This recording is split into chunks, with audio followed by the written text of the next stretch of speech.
cacao entre la gente que no sé a qué se debe. No sé a qué se debe, pero cada cual que se lo piense.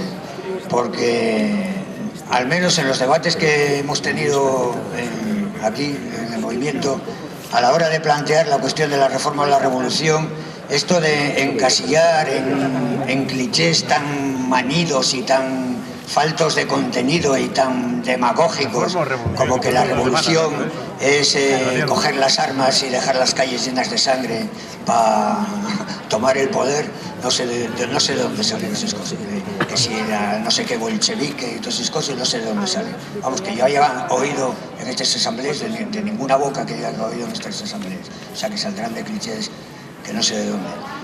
Por otro lado, respecto a la última intervención, yo pienso que hay una confusión bastante lamentable que está propiciada por el propio sistema, naturalmente, que esto de llamarle democracia directa a los referéndums, eso tiene muy poco que ver con la democracia directa, con lo que históricamente ha sido la democracia directa. Quien no lo sepa, que examine la historia y sabrá un poco más lo que es la democracia directa.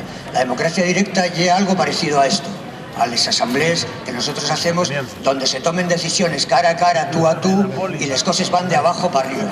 Eso es directo porque lo hacemos directamente entre nosotros, no porque el poder nos consulte directamente con una pregunta que ya es trampa, que ya ellos mismos hacen y ya se encargan de hacer la trampa, porque la trampa ya se hizo cuando, por ejemplo, el referéndum de la OTAN, una pregunta tramposa hasta el final. Siempre quien convoca un referéndum normalmente lo gana, porque sabe cómo hacerlo. Y esas son cosas que interesen, eso que llamen consulta directa, tienen muy poco que ver con realmente con una democracia participativa, con una democracia del pueblo, con una democracia que cuando tiene que nombrar a alguien para llevar a cabo, para ejecutar lo que las asambleas decidieron, los nombra directamente, y cuando esa labor está hecha vuelven a ser una parte más de la asamblea.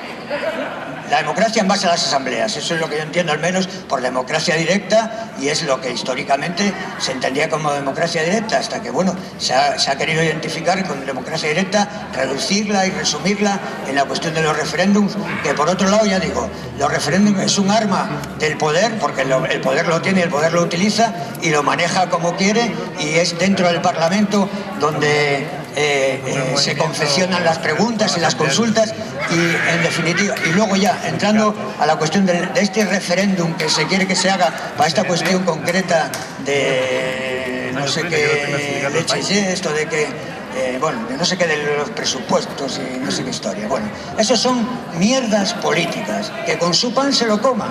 A mí me interesan bien poco. A mí lo que me interesa es lo que me repercute en mi vida cotidiana.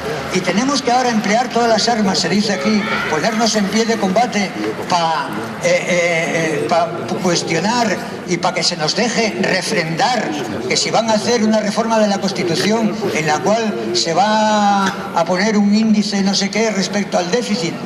Y bueno, ¿y qué? ¿Y qué? ¿Eso a nosotros qué? ¿Qué nos soluciona en la vida eso a nosotros? Y para eso tenemos que gastar nuestras energías y nuestros esfuerzos en tamaña tontería, con perdón. Yo digo la tontería por sí, no digo que sean tontos quienes opinen eso. Digo la tontería, porque eso es una tontería. Eso, gastarle esfuerzos en tamaña historia, que son rollos de políticos, son rollos que tienen intereses y que además vienen al servicio de quien les manda. Los mercados, Europa es quien les manda, y se pliegan, se ponen de rodillas y dicen sí, vamos a hacer una reforma de la Constitución. Por cierto, a través de los 30 años de democracia, todas las reformas, siempre que se habló de reforma constitucional, la de Dios, ni tocarla, ni menealla. Había, bueno, a quien no se le ocurriera ni a Dios. Ahora de repente hay una reforma express y en una semana reforma la Constitución y aquí no ha pasado nada. Es un rollo de político, politiquero. Todavía no nos hemos enterado, a mi manera de ver, bueno, quizás es que haya quien en el fondo piense que no, que el Parlamento no es el modo de expresión del capital, quien se crea que el Estado y el capital son cosas distintas, que los parlamentarios no legislan para los capitalistas, legislan por el bien del pueblo. Entonces, como legislan por el bien del pueblo, pues entonces hay que entrar en ganar ahí espacios para que algún día, cuando los partidos minoritarios, que a través de no sé qué reformas sean mayoritarios, gobiernen para el pueblo. después de años y años.